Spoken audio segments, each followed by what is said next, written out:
Hello, Shadwell here, ready to talk about the next film in my collection, Coyote Ugly from 2000. It's directed by David McNally and stars Piper Perabo and John Goodman. Alright, really brief, this film is mediocre at best, but I love it because it's from the small window of time I was out living in California back in the last half of 2000, and so it checks all the nostalgia boxes for me, I guess. And I tell you that rushed because I have other things to get to during this review, selfish things. When working at the 25-plex theater in California, I spent a ton of time in the projection booths. Well, they were more like one booth and two hallways of projectors, but anyway, I spent a lot of time watching trailers for films that were coming up at the end of 2000 or were slated to release in early 2001 because I left and moved back to Montana January 1st, 2001. Seeing so many trailers over and over, a lot of them are seared into my brain, and since it's my brain, they're all jumbled up and incomplete.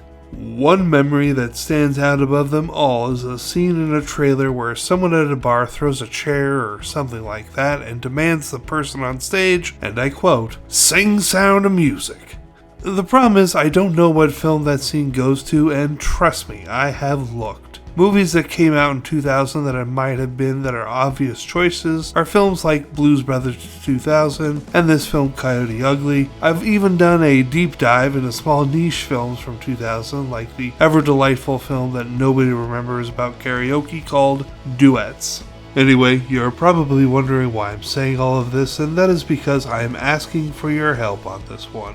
What trailer am I thinking of, because I can't seem to find it, and there is an off chance it's a scene in a movie only and not in the trailer, as I did watch plenty of 2000 films over and over at that 25-plex. But I am 99% sure it was from a trailer, so if you have any thoughts, please drop them in the comments and I'll check it out. I know that in the larger scheme of things this means very little, but to me it is a very big thing because it nags at me constantly.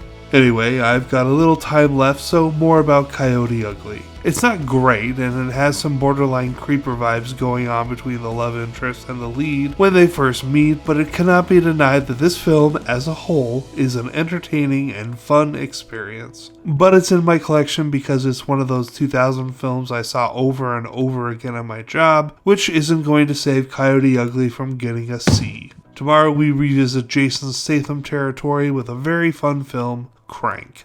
See y'all then.